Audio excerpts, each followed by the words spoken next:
Peace be with all of you. And good morning. And thanks for showing up today. I appreciate it very much. I'm going to say hi to a couple of folks who I didn't get a chance to say hi to earlier. Resistance Traveler, Vicky, Susie, Beth, Wendy. Birds awakening her too. Lots of birds everywhere today. Peace to everybody. And Nancy and Karen Elise, Wanda, Lee. Hey, Lee. I thought you were churching today. Dawn, over there in Calgary, and Jim in Northern California, and David and Boulder and Catherine. Good morning. And Alfred in Sweden, and I see Oregon and Vermont and New England. And where else do we see? A bunch of places.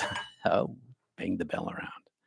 Hey, thanks for showing up at Not Church this morning. I'm Peter Panagore, and welcome to Not Church. No doctrine, no dogma, no BS, mysticism, not belief. The guru of gurus is God. Not only does it say so in the sutras, it's true. The guru of gurus is God. Source alone is not limited by time. The source alone, beloved alone, the light alone, infinity alone, the ineffable alone is not limited by time. If you seek the unlimited, if you feel spiritually homeless, if Not Church has become your home, click subscribe and alert. Never miss a week. An enterprising engineer wanted to use a stream to power a water turbine to create electromagnetic radiation to light her new cabin in the woods and her paths so that she might be able to see her way in the dark. The stream, however, was nearly dry, just a trickle, but it was enough to give her hope. So she hiked upriver, and she found boulders blocking the flow. Stone by stone, she removed the rocks, allowing the water to naturally flow. This week, by request, why is it a good idea to raise our vibration? Or what is mind clarity? Before we talk, let's pick a stone or two out of our stream bed. Hint, hint. Filling your mind with God. Filling your mind with God is the quickest way to achieve a higher vibration. And we're going to talk about vibration today. The quickest way to do this is by filling yourself with God. So let's chant. Will you chant with me? In a quick succession today. Resonating, tonally vibrating, using your natural mental attention on your breath. And I put it in your chest and in your throat and in your third eye. We're going to do this in quick succession. This is going to be a little different than we've done in the past, where we've been doing this slow, controlled breathing. We're still going to control our breath. And I want you to follow my breath this morning. It's still pranayama, which is breath control. Okay, we're still going to do that, but it's at a little different pace. And I want you to try to lose yourself inside of your breathing, inside of your chant. And we're going to use Om. All right, so get yourself set up. Excuse me. Human being here. All right, so here we go. This is going to be pretty quick. I'll start us out. Ready? Om.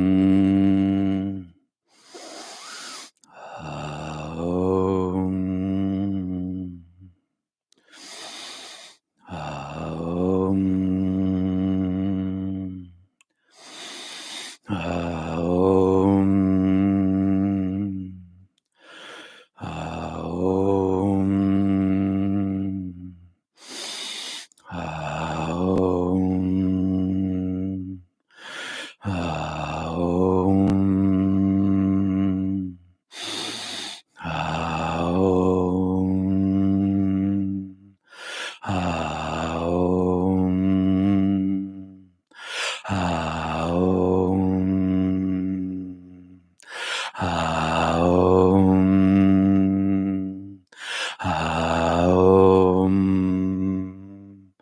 Om. Relax.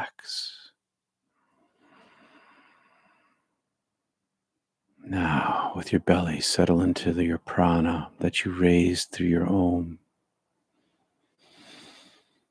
Relax, belly breath.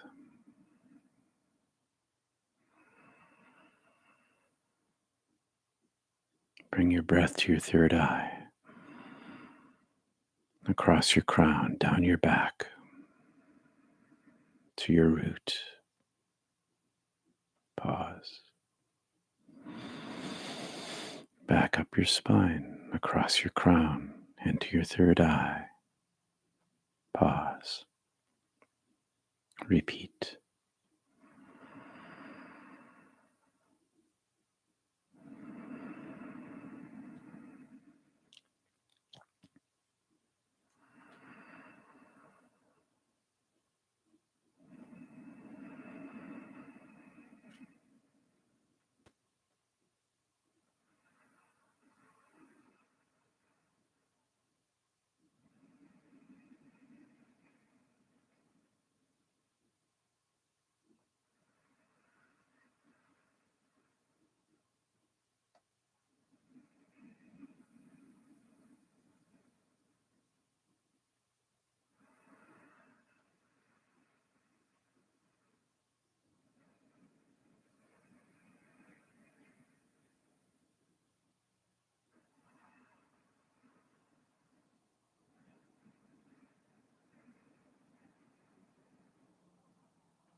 Okay, you may open your eyes.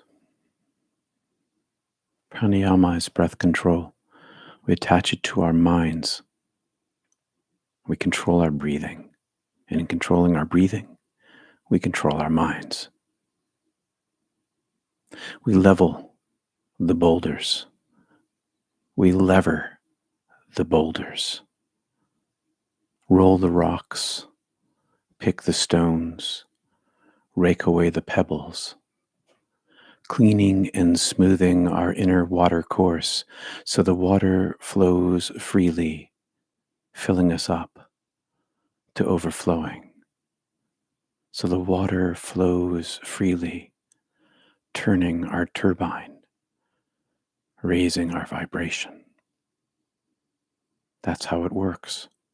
We raise our vibration by cleaning out the boulders and the stones and the pebbles in our flow. One stone at a time, a breath by breath. A viewer wrote to me this week. I heard recently that archangels and guides, the more powerful they are, the more difficult it is for them to reach us because of the density of the 70,000 veils. It's just too thick for them to penetrate.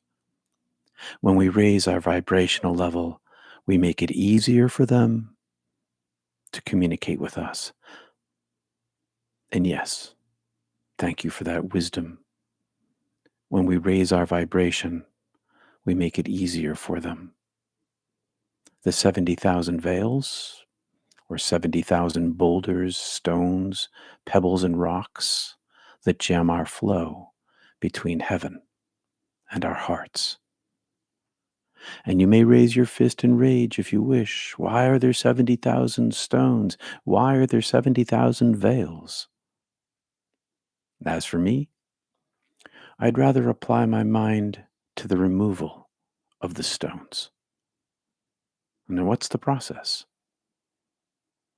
40 years ago, I learned from Patanjali, and I stuffed it inside my head and wove it into my practice. And I learned it from the sutras that to chant, to focus on a solid idea, and to focus on the light removes my stones. I use samayama, holding together, tying up, binding, integration, as Patanjali My gosh, Panagore instructed in my meditation, in my daily chanting. I hold together, tying up, I bind, I integrate by learning to focus my mind using hard objects like words or soft objects like a feeling, like the sense of the divine light, like the sense of one of your experiences, or even your desire and your longing. Panagore, oh my gosh, I don't know why I can't pronounce that name. Panagore, I'm going to prop it right there so I can keep practicing. Panagore says samayama japa is the repetition of the divine name. The repetition of the divine name. That's an important thing. I chant, and when I chant, I learn to control my thoughts. And when I control my thoughts, I gain control of my mind. And when I gain control of my mind, my vibration rises. Why? Because the stones are no longer in the way. What are the stones? What are the boulders? All of our memories, all of our thoughts, all of our mind wanderings, the music that plays inside our head, the song we sing and can't seem to get rid of. What do I do? Well, I learned from Patanjali to chant in the name of the Lord. And that's what I do. Not only when I sit in meditation, and this is important, but whenever my mind is free from focus, whenever I can. So when I walk, when I drive,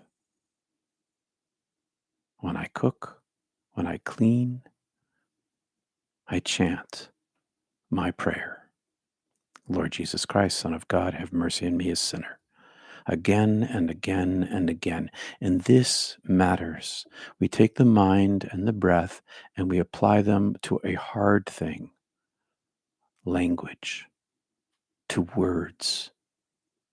And we repeat them again and again and again. And it does so many things. It not only brings God present, brings God to mind, it stops the flow of crazy thoughts running off and being wild in your head. Or you can think of it as it picks the stones one at a time out from the flow. It's not so much our job to raise our vibration.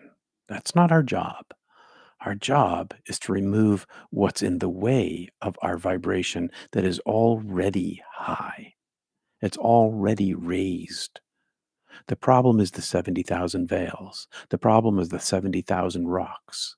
It's not that we need to raise our vibration. We merely need to get out of the way. And there's basically two ways to do that I use anyway, that I discovered in the sutras. I chant when my mind is not otherwise occupied. I chant in the garden. Lord Jesus Christ, Son of God, have mercy on me, a sinner, over and over and over and over and over in my mind, unless I'm actively thinking about something with intention. I have to process information. I've got to think about some relationship. If I'm actively using my mind, that's one thing. But if my mind is just running free and being wild, I try to bring it into the present. And when I bring it into the present, I learn to control it.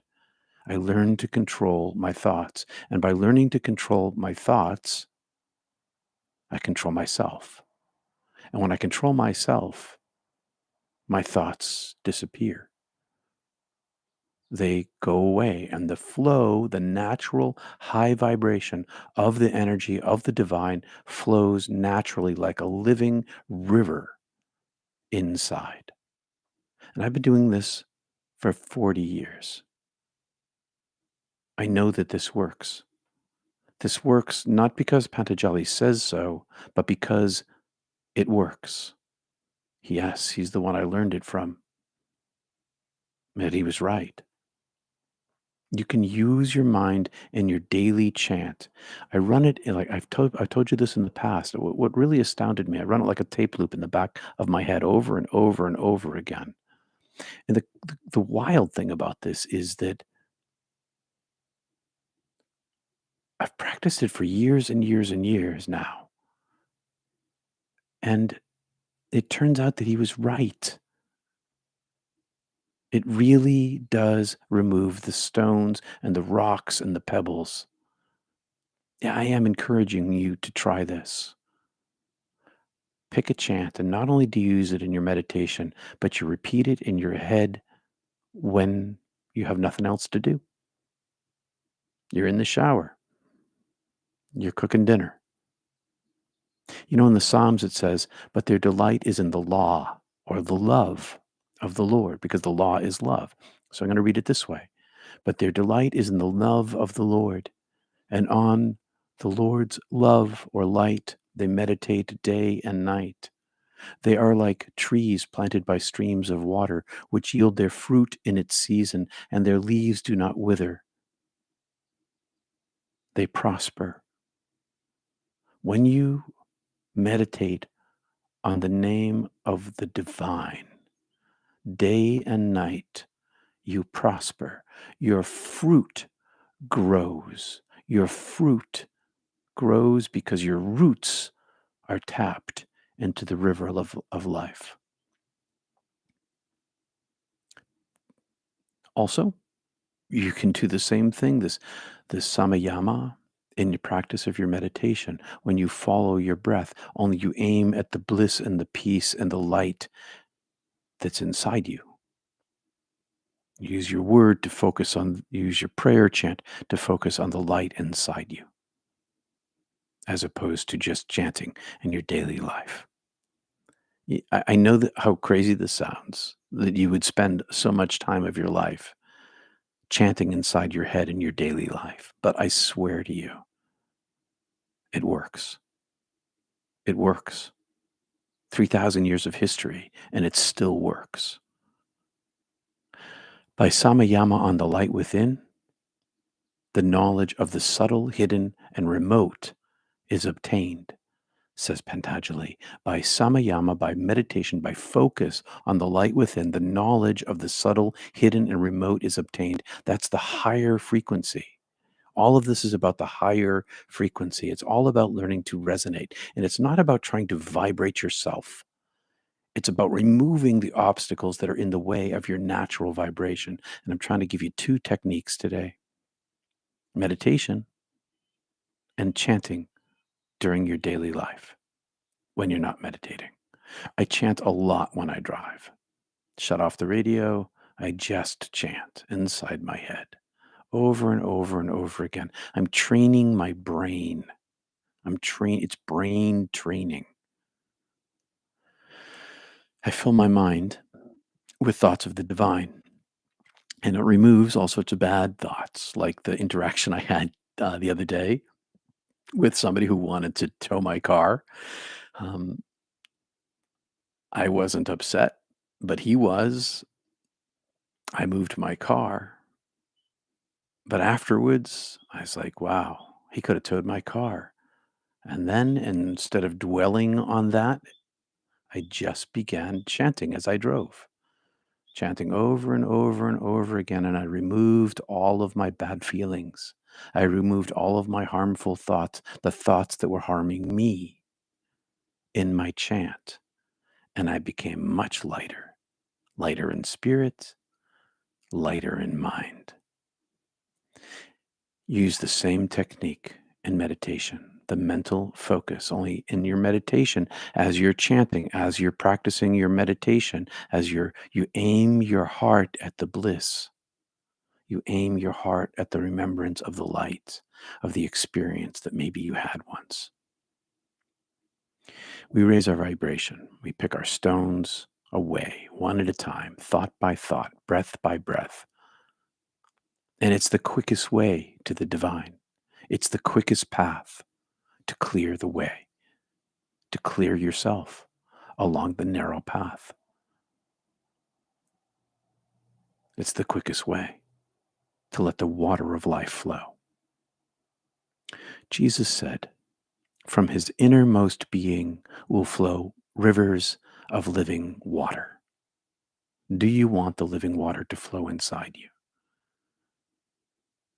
Aim your heart at the divine. Aim your mind at the divine.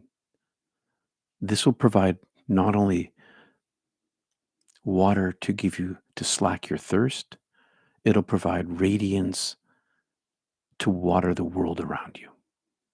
It comes in and it overflows. Practice, please. I want to thanks everybody for their support last week and today with Super Chat and PayPal and Venmo and Patreon and Zelle. The experiment of Not Church exists because of your support. So thanks. Thanks for clicking like and subscription and for all your financial support. You can join us after our chat for our Zoom program, Mystic Tea Salon, at the top of the hour. All links are at peterpanagore.love. Thanks for subscribing and liking this video. Peace to you. So I know that this sounds like a reminder to you, but the question is, do you practice chanting in your daily life? If you want to control your mind, if you want to control, not subsume your emotions, but not let your emotions control you, chanting is a way to do that. Chanting is a way to take control of your mind. And when you can control your mind, you can pick the stones out. And when you pick the stones out, the flow just comes naturally. It is a natural thing. It's easy that way. It just comes on its own. Thank you, Nancy, very much for your gift this morning in Super Chat. All right, my friends. As some of you know, I was away a couple of days this week, visiting my parents for the first time in a year because of COVID. They're doing okay. All things considered, they're doing okay. Mom's turning 90 soon, very soon. Dad's already 90. Anyway, they're doing all right. I'll be back down to see him again, too. Let's see what we got over here. I'm sorry I'm late again. Oh, don't worry about it, Rob. Glad you're here. Fabulous reminder. Delight is in the love of the Lord, breathing meditation and chanting in the name of the divine. The stones are the shadows. When consciousness opens to the light, the stones disappear. They were only real in the world of our illusion, says Kendall. True. To make that a reality in your life, one must practice. To make that part of your existence, to find that truth inside yourself, you must practice. There's no way around that. And the shortest route to God, it's the shortest route to God.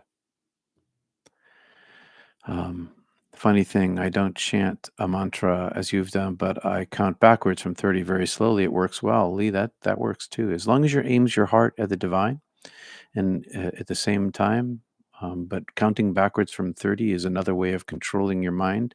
And really, that's what it's all about anyway. You're learning to take control of the runaway thoughts by pulling them back in, by holding them in place, by drawing them in, by containing them, by bringing them into oneness. Counting backwards from 30 sure works. As for me, I chant in the name of the Lord. Thanks. Yeah, I'm glad my parents are well too. I love sipping the spirit with all of you. We're glad you're here, Belinda, over there in Tunisia. Yes, I have my own chant of gratitude that I used as a default mind hum. Glad to hear your folks are okay. Yeah. So Wanda, so we do have people who chant. That's really good to hear. Walk inward, says Karen Elise. Nice. Just a little reminder, don't forget to look at the Instagram from Rob Whitehouse in Wales in the UK. You have a message for me. Thank you. I'll take a look. I am the great-great-granddaughter of Lemonade Brant. Okay, well, I'll leave that alone. I'll let you guys chat about that. Om Padre Om. This chant often comes to mind during the course of the day. There you go, Jim. Jim's also chanting during the course of the day. See, there's a whole bunch of us that are doing this. I'm glad to hear this because when we chant during the midst of the day, we clear our minds and train our brains and we bring God close. It's a practice that's at least 3,000 years old and it totally works.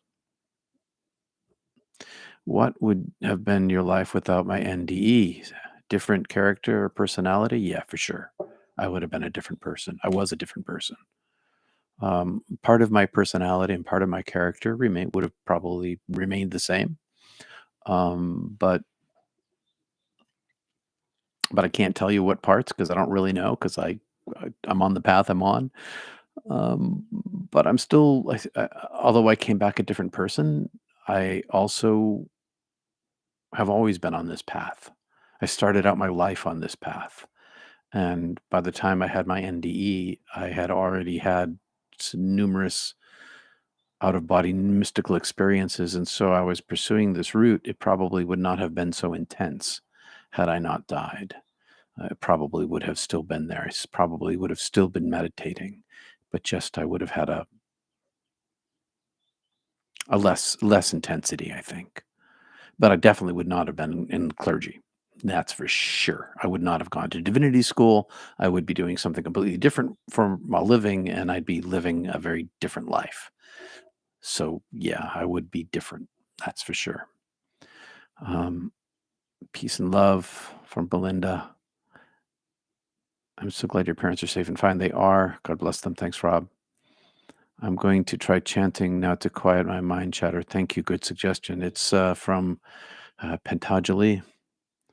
And I've been practicing it now for 40 years, and it makes a huge difference.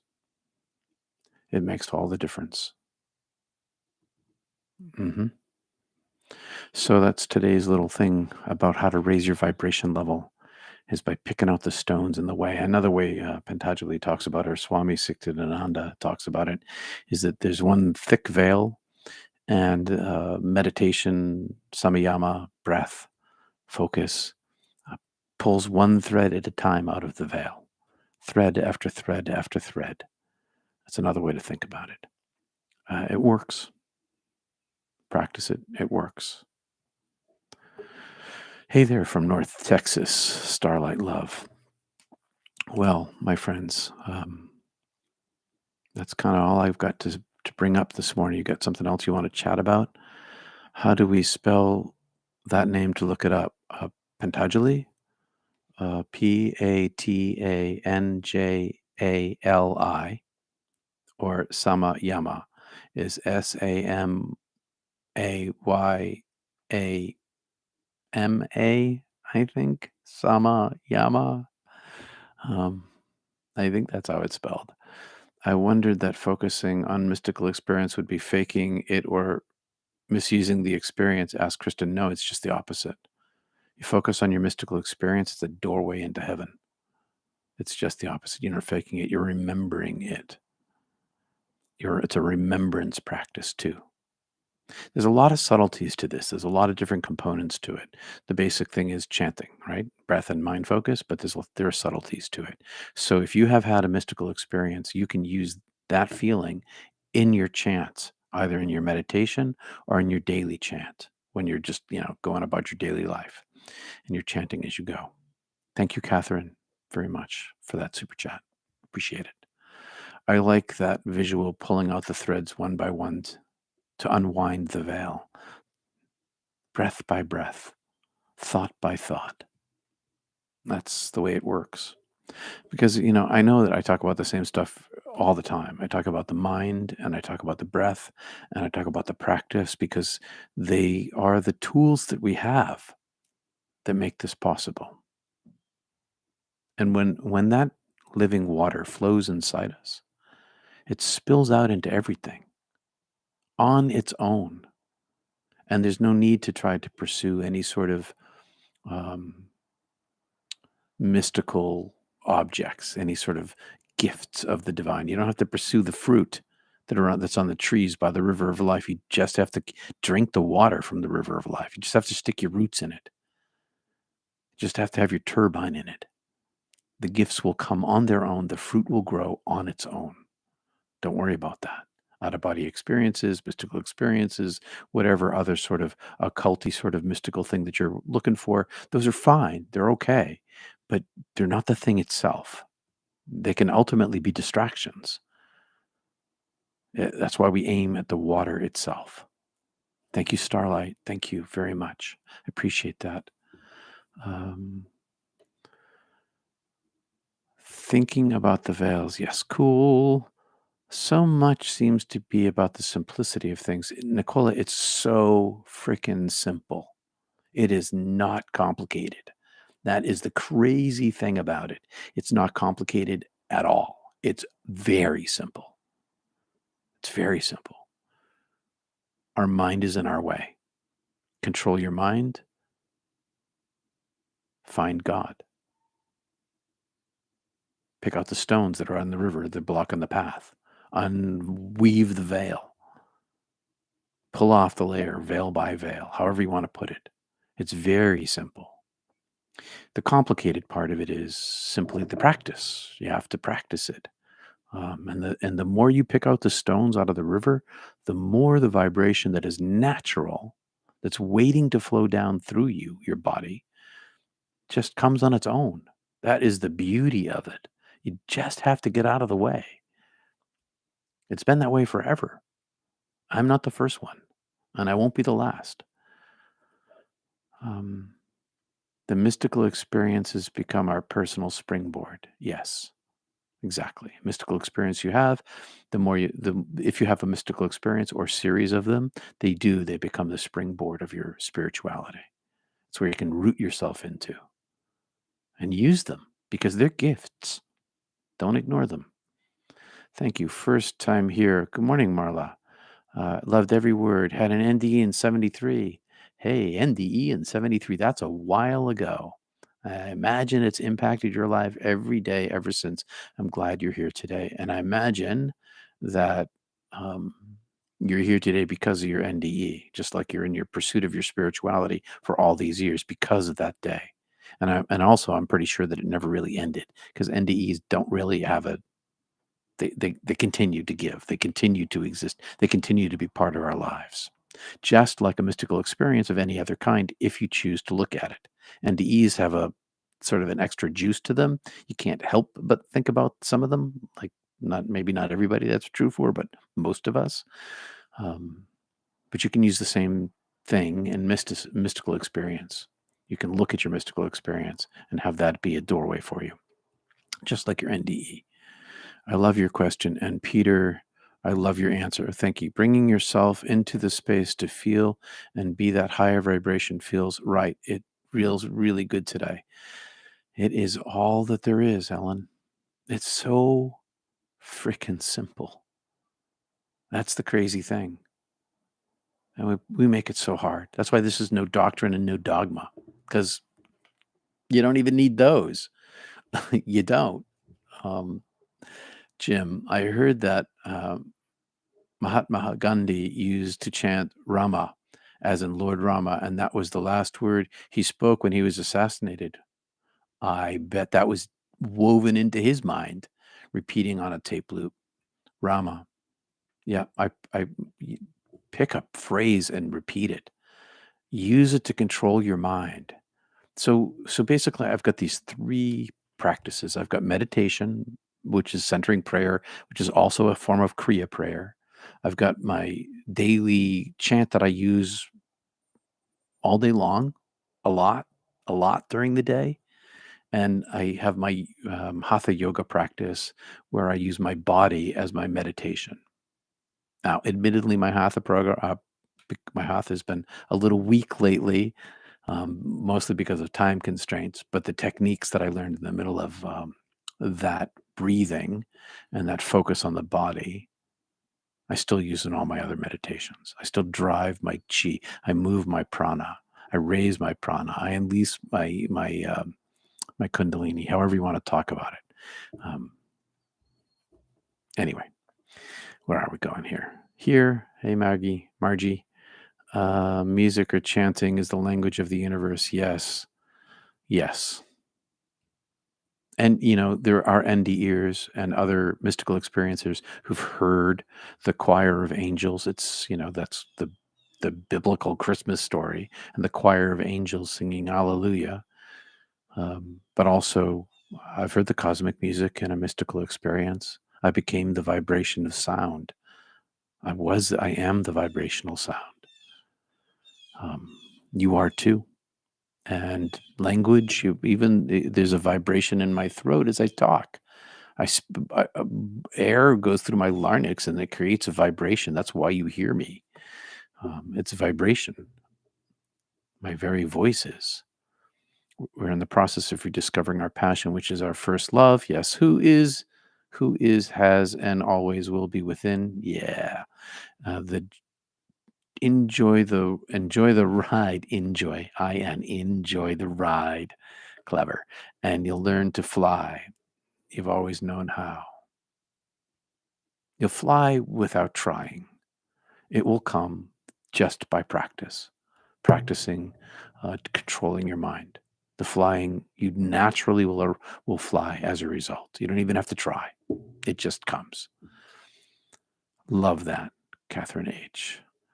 Paul S. I remember you saying once that the difference between you and the people you could see on earth and your NDE was that they didn't realize they were loved due to the veil. What is the point of the veil? Well, what's the point of the veil? I think creation can't exist without the veil. No veil, no humanity. No veil, no earth. No veil, no sun. No veil, no quark. No veil, no muon. No, what's that? Ferrion. No veil, no black hole. No veil, no galaxies. No veil. It's the veil is the existence itself. No veil, no existence. No existence here in this plane, anyway, this universal plane. What's the point of it? That's another question.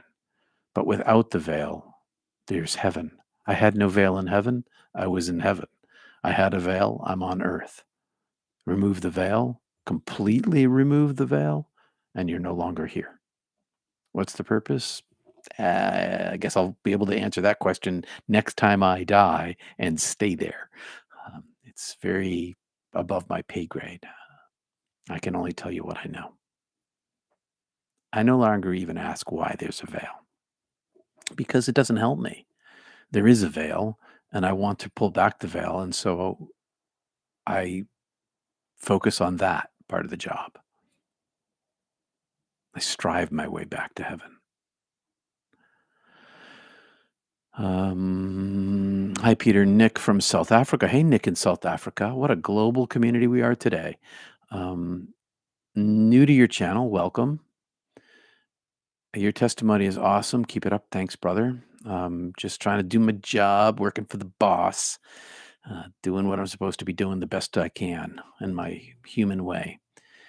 Thank you for your presence, Lee. Yeah, Lee, I don't know what you're getting thanked for, but I agree. Whatever it is, thank you for being you and coming when you do. Wendy, at church, double COVID funeral yesterday, devoid of spirituality. Oh, that's so sad when you bury a person and there's no spirituality present, or two people in that case. I easily use the lessons and language learned here to reach and help those who are mourning. Oh, cool. Application in real life. Cool. Thank you for your sacred work. You're welcome. Working for the boss with a capital B. Yeah, of course. Comforting presence you were, Wendy, I'm sure. So we got 58 here today. Some days we've got 80, but maybe the fine weather's, taking people outside on such a fine day, wherever you are. Well, my friends, given the conversation is kind of slowing down here, why don't we talk about meeting in 20 minutes at the top of the hour at Mystic Tea Salon? You can find the link at peterpanagore.love Thanks for coming. Thanks for subscribing. Thanks for showing up today. If you have more questions or comments, let me know. I'll hang out here for another minute or so to see if anybody else has anything else they want to bring up. Oh, thanks, Alfred. Oh, thank you very, very, very much, Alfred. That was very kind of you for your super chat. Thanks. Belinda, namaste. Peter, beloveds, my beloved. You really are so amazing. Well, I don't know about that, but thanks. There's only one guru, and God is the guru. And keep your heart aligned there, and all's going to be well for you. Was, is, and shall be. Thank you, says Primary Feathers. You're welcome. Beth, namaste and peace. Deanna Kearley, peace and love to you too. And Anna, thanks for everything. Thank you, Rob Whitehouse. 22 then, 70 years old now. Starlight, thank you. All right, my friends, thank you, Peter. I get lots of thanks. Thanks, Alan. Thank you very much. We'll see you soon. Peace and love. I'll see you at the top of the hour. Peace and love, everybody. You're welcome.